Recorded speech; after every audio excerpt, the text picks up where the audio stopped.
If your wife cheated on you, you may be wondering if you can still get her back. Or maybe you're in a situation where you're saying, you know what, fuck this, I'm not gonna deal with this anymore, I'm just gonna go. Well, this video is for those of you who still wanna make it work, who still wanna get her back. And though I am of the opinion that if a woman does cheat on you, it's not something you should try to reconcile, I know that you're not at that place yet.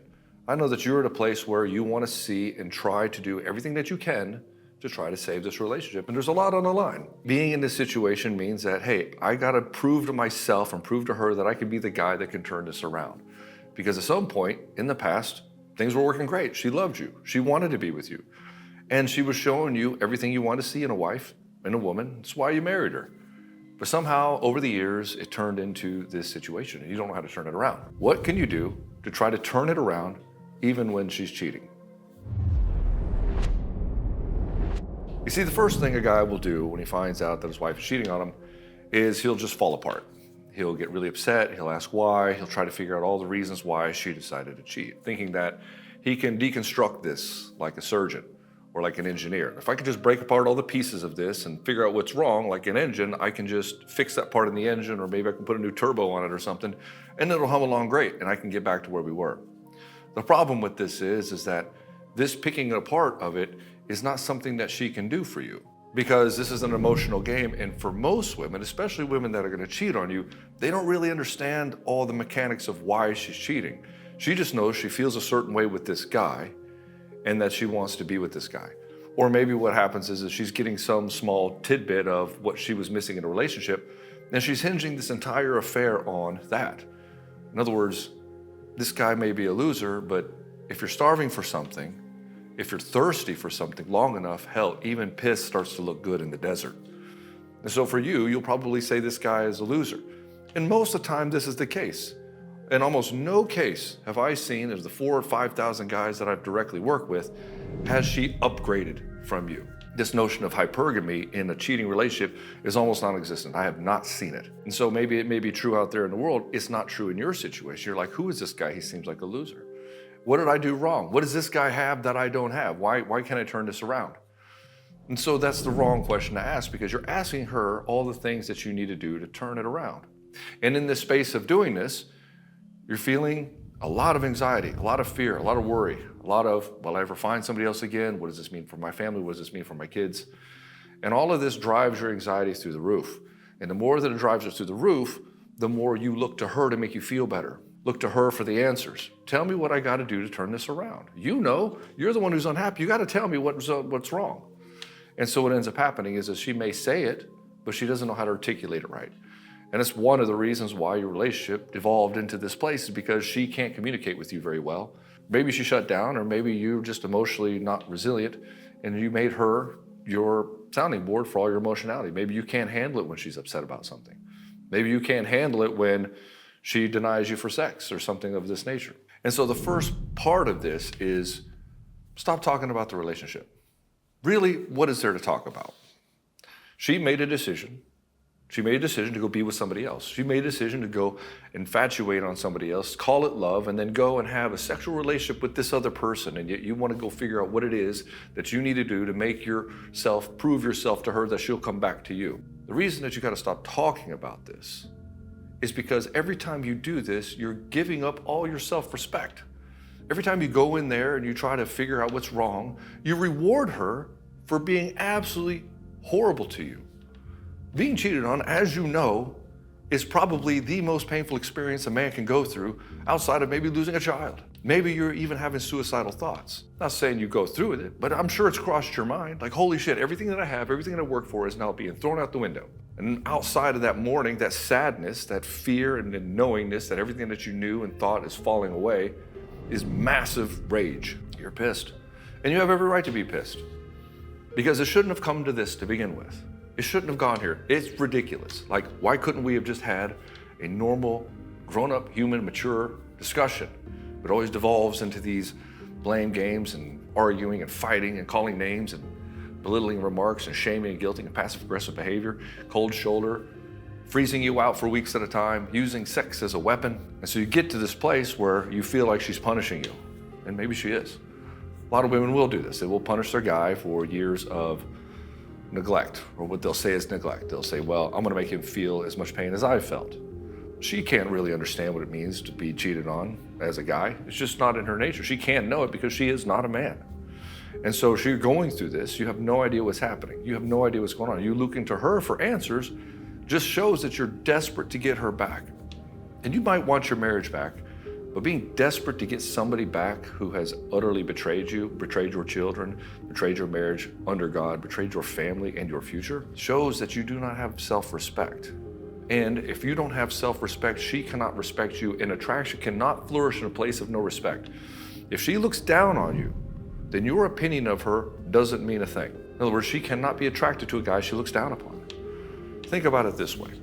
If you have somebody that, like maybe an influencer or maybe a hero or an actor or something, and you, or somebody famous, maybe you don't even really like them that much, but you see him on the street and you're like, hey, can I get a photo with him? You say, oh, I'm gonna get a photo with that guy.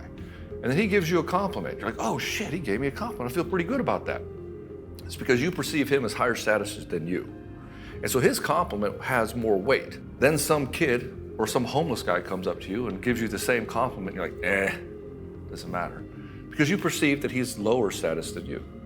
And so when you put yourself in a position with no self-respect, and she sees that you don't respect yourself, and so she can't respect you, and she looks down her nose at you, and you're throwing all this adoration towards her about how you're gonna change for her, how you're gonna do all these things, she looks at you with contempt, and she kind of gets disgusted by it because your compliments, your changes look pathetic. And so the solution is not to try to solve the problem. It's not to try to fix the marriage. The solution is to stand in your own self-respect. Stand in your own power. Say, there is nothing to talk about. I know exactly what's going on. She's like, well, we should talk about this. Like, what's there to talk about? You put your V on his D. That's what we know. We all know the rules here. It's not that complicated. You don't cheat on your partner. You don't cheat on your husband. There's not a discussion of why it happens and all the scapegoating and, oh, it wasn't my fault. I just couldn't help it. It's your fault. I wasn't getting my needs met, and all these stupid ass excuses of why you can't be accountable for the actions that you took. And so when you go into this negotiation with her and you try to talk about this, you give up all your power. There's nothing to talk about. It is very clear, evident as day, this is what's happening, what's there to talk about? The only words that should be coming out of her mouth at this point is, hey, what can we do to reconcile? And if that is not happening, then what's there to talk about? There is no relationship. See, it's in the word relationship, relating to each other. She decided not to relate to you. She decided to relate to another man. And so she does not want to have a relationship with you. And usually what happens is she will try to ping you and pull on you for safety, financial safety, because she knows that her world's about to fall apart. And she's expecting you to lay the hammer down on her, and you don't. And she's like, okay, well, I guess I can get away with this. All right, well, that's pretty cool. And you wonder, how can you do this to another human being? That is the most cruel and vile thing you can do to me as your husband. How can you do it? And so you asking that question tells you everything you need to know.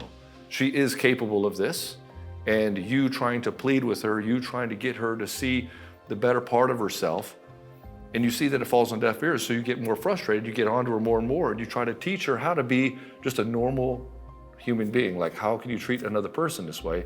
And it's very confusing for you because you would never do this yourself. And so she knows this. She knows what she's doing. She knows the consequences of it, and she chooses not to. So what's the point of a discussion? And so the real question is, we don't need to ask her why she cheated. She may tell you, she'll say, well, you just didn't see me anymore. You weren't present. You weren't here. I felt neglected. And she'll say a bunch of things. You don't know which ones are true. She's going to tell you all the things that sound good, that get you off of her back. If you're in a situation where she's cheating on you, she's been lying and manipulating you for quite a while. Days, months, weeks, maybe even years she's been having an affair. Maybe she's had several affairs, and so she knows how to work your psychology. She knows how to get you off of her back and to go into the victim game or blame and shame or whatever that happens to be.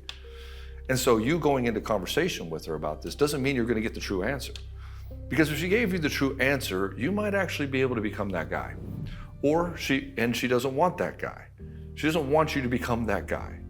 And you might say, that's crazy. Why wouldn't she want me to know how to become the guy that she wants? Because then she doesn't get the variety of somebody else. Now she's still stuck with you. And if you do all the things that she wants and it still doesn't work, then she may realize that she's the problem. She doesn't want to face that. Plus, this would also require her to actually think about what her actions, be introspective, see what's actually going on within her. But the irony is, if she could do that, she would have already done that and not cheated on you to begin with. And so she's put herself into this place where she shows exactly who she is by her actions. And you going in here and trying to figure this out, trying to lead her with a carrot to tell you all the things you need to do to become a better man for her, not only does it just not get the truth from her, but it shows her how little self-respect you have. You don't need to become what she wants. When you do this, you push yourself down. When you become what she wants for her approval, her sex, her validation, you give up all your own self-respect and you don't even know who you are. You lose who you are. Do you feel like you've lost yourself in this process? I bet you do. You don't standing in your power at all. You've lost yourself absolutely completely. And so she left and cheated because you, somewhere along the line, stopped being a powerful guy who stands in his own truth, who unapologetically stands for who he is and the principles that he believes in. And he's let her shame you, guilt you, manipulate you into compliance, buying into this lie of happy wife, happy life. And it's not true. In fact, most of the time when you give your wife and you give in to all the things that she wants and you give up yourself to do it, she starts to see you as weak. See, you're supposed to say no if it's not something you want to do. And you can be gracious every once in a while, but for the most part, you can't sacrifice who you are to make somebody else happy. This is you denying yourself and not standing in your truth. This is you trying to give up who you are to make somebody else happy. Why do you do this? For most men, they need approval of their wives. They need their wife to love them. They need their wife to tell him how awesome he is. They need his wife to constantly fuck him to make him feel good about himself. And then in the validation vehicle, oftentimes for men, is sex. If she's having sex with me, I feel okay. If she's not having sex with me, I lose my mind. And then it turns into this whole three-ring shit show of why we're not having sex. And it's because we fall into this frame of being weak in ourselves, not standing up for ourselves, not standing up for truth, not standing clear for this is what I want. I'm going to be unapologetic about it. I'm not going to be a dictator. I'm not going to command, but I'm going to state, obviously, this is what I want. And I'm not going to apologize for it. I'm not going to be ashamed for it. I'm not going to be guilted or shamed for my desires as a man. She's going to ask you for space. I need space. Really all she's doing is saying, I don't want to talk about this anymore, and I want to go see this other guy. I need space. She'll ask you to move out. She'll ask for separation. The counselor will say, well, maybe you should try to do a trial separation. I guarantee you this will be the death knell of your relationship. Because all she's doing is she's lining up and executing her exit strategy, which is, I need to slowly remove myself from you while still keeping all the cash and prizes of being married to you. Will you still fix my car, rotate my tires, come fix something in the house, and then financially support me while I go and bang this other guy? And for most guys, they buy into this. She wants a separation and she just needs to find herself for a while. And then he finds out that when the kids aren't with her, she's partying and running around doing all kinds of stuff that he doesn't approve of. He's like, we're still married, what's she doing? He's like, yeah, dude, she left the marriage a long time ago. You just haven't got the memo. Or maybe it's like Harry Potter where the memo had to come into your house 50,000 fucking times and you still didn't read it. The truth is in her actions. She's moving away from you. She's not wanting to talk with you. She's not sleeping with you. It means she is breaking up with you. Like, how do I stop the breakup? You don't. In fact, the trick is you accelerate it. But Ed, I thought this video was about getting my wife back. It is. So I'm gonna tell you what has to happen next. The relationship that you were in was a codependent three-ring shit show. It was a fiasco of your approval-seeking behavior. And then she also got to say, I can do whatever I want, just as I promised not to leave him. And you said to her, yeah, you can do whatever you want, just promise not to leave me. And then you beg for sex, you beg for table scraps of affection. You get less and less and less of it, yet you are providing more and more and more over years for this woman. She undermines your authority with the children. And she talks down to you, shames you, belittles you, but you're married and you're committed and you're a loyal man, so you try to make it work, you try to figure out what's going on, and you wonder why this relationship isn't working, and it's not working because of her. And it destabilizes you, and it rips you apart as a man. And this one guy who used to be a savage in business, maybe you started a business, maybe you're making a bunch of money, now you're not that guy anymore. You let her run you down, you let her wear you down. And in this situation, just like all situations where the woman's willing to cheat on you, you become this guy who is just the workhorse. You are the guy who gives all the cash and prizes but gets none of the love in return. And then as she gets entitled to this, she starts to see how much she can get away with. She can start calling you more names, she can belittle you more. She can start venting her frustration at you and you can be her scapegoat, even if it has nothing to do with you. And then you come in here and you try to save the day, being this Captain Save-A-Woman. Save a hoe, although I don't know if she's a hoe. She might be a hoe. And so you go into this place trying to save her, trying to make her feel better, and then you're telling her that her emotions are your responsibility. And you train her to now blow up and get angry and get upset, and you come in there and try to save the day. And that's the problem. The save a marriage has nothing to do with her. It's everything about the way that you show up and you focusing on her and what she's doing prevents you from looking at yourself. It's a great distraction. It's a painful distraction, but it is a great fucking distraction. You don't have to look at yourself at all. And so this is what you have to do to get her back. You have to emotionally divorce her. Let her go completely. You have to be done with her, 100% done with her in your mind. You have to get so sick of this behavior, like, you know what, I don't need you in my life, fuck you. I'm out. I am done. Every guy that saves his marriage has to get to this point. When she wants to leave and he refuses to do this, every word, every action, every energetic inflection reeks of, I need you to make me feel better. And anytime a man does this to a woman, it chases her away. And you should never chase a woman, especially one that's trying to get away from you. Like, why would you do that? Have some self-respect. And so you have to emotionally divorce. You're like, Ed, if I do that, the marriage will be over. Yes, it will. The point isn't to just save the marriage for the sake of saving the marriage. I'm not gonna save a pile of shit just because it's there. I'm gonna sweep that up and I'm gonna create a better pile of shit. No, I'm gonna make something way better. And so that marriage has to die. That codependent fiasco has to die. Then you have space to now learn how to be you again. And this forces her to not rely on you in this codependent fashion, this financial security and this financial stability, to lean on you for all of her problems. And now she has two choices, rise or fall. And we're not trying to punish her. We're trying to get back into a balanced position for yourself, where you were giving way too much and enabling way too much. You just now start standing still and stop the enablement. Start putting up some boundaries around this. We talk about exactly how to do all this in Soul Seducer. The link is in the description below if you're curious. Now at this point, she now feels the weight of being alone, like truly alone from you. And she will spiral, and it's painful to watch. She will go from guy after guy after guy. She'll desperately cling to you. She'll want you back. And she will eventually reach out to you and want you back. It always happens. And the sooner you do this, the sooner she will do that. So our record is 6 hours. We had a guy named Tony. If you're watching this, Tony, love you. 6 hours. You're a fucking animal, Tony. So in 6 hours, he was able to, oh, that's what's going on. Okay, I'm done. I'm moving forward. And immediately she felt the energetic vacuum and pulled in. That's what she has to feel, because the thing that's pushing her away was that behavior. And the only way to get past that behavior is you have to cut it. She has to not mean anything to you anymore. Like, but if she means nothing, then we have no relationship. Well, we're even that compatible at that point. Oftentimes what happens is a man will come into the program and he will start to skyrocket in his personal development. It's incredible how fast they go. And she decides to fall instead of rise on her own. A healthy woman wouldn't let the relationship fall apart anyway. A healthy woman might say, I'm not gonna cheat on you. I need to take a step back and reevaluate what I want with my life.